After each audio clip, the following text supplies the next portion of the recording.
రానున్న పార్లమెంట్ ఎన్నికల్లో బీజేపీ గెలుపు ఖాయమని ఆ పార్టీ జాతీయ ఉపాధ్యక్షురాలు డీకే అరుణ స్పష్టం చేశారు. మరోసారి కేంద్రంలో బీజేపీ ప్రభుత్వం అధికారంలోకి రాబోతుందన్న ఆమె మూడోసారి ప్రధానిగా మోదీ పదవి బాధ్యతలు స్వీకరిస్తారని ధీమా వ్యక్తం చేశారు.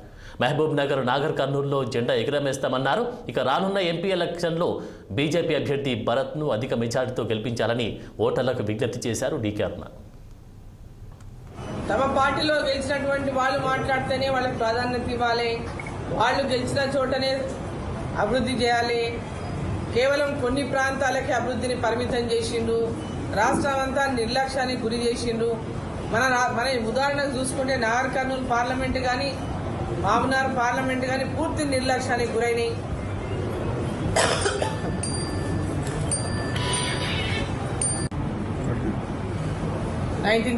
మనకు స్వతంత్రం వచ్చింది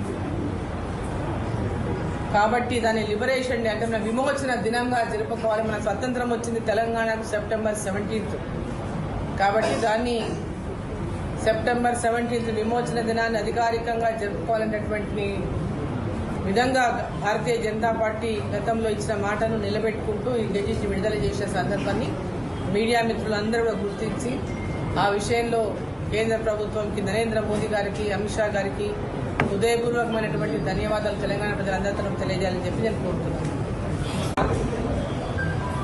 మొన్న